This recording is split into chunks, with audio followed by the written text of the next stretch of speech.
చేనేత విషయంలో చంద్రబాబు గారు ఖచ్చితంగా అద్భుతమైన మార్పే తీసుకొచ్చారు. 25,000 రూపాయలు ఏడాదికి ఇవ్వడం అంటే ఒక కుటుంబానికి సంబంధించి కొంత ఊరట అని చెప్పాలి.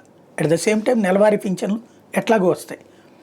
రెండవది వచ్చేటప్పటికి ఈ సబ్సిడీ 500 యూనిట్లు లేకపోతే 200 యూనిట్ల ద్వారా కొంత ఖర్చు తగ్గుతుంది.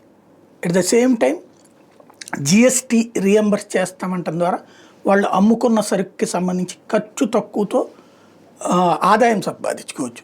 ఓవరాల్గా ఏదైతే చేనేత కార్మికులకు సంబంధించిన కుటుంబాల విషయంలో ఎస్పెషల్లీ లోకేష్ బాగా శ్రద్ధ తీసుకుంటున్నారు. ఆయన సొంత నియోజకవర్గం చేనేతలకి పుట్టినిల్లని చెప్పాలి ఆంధ్ర ప్రాంతానికి సంబంధించినంత వరకు.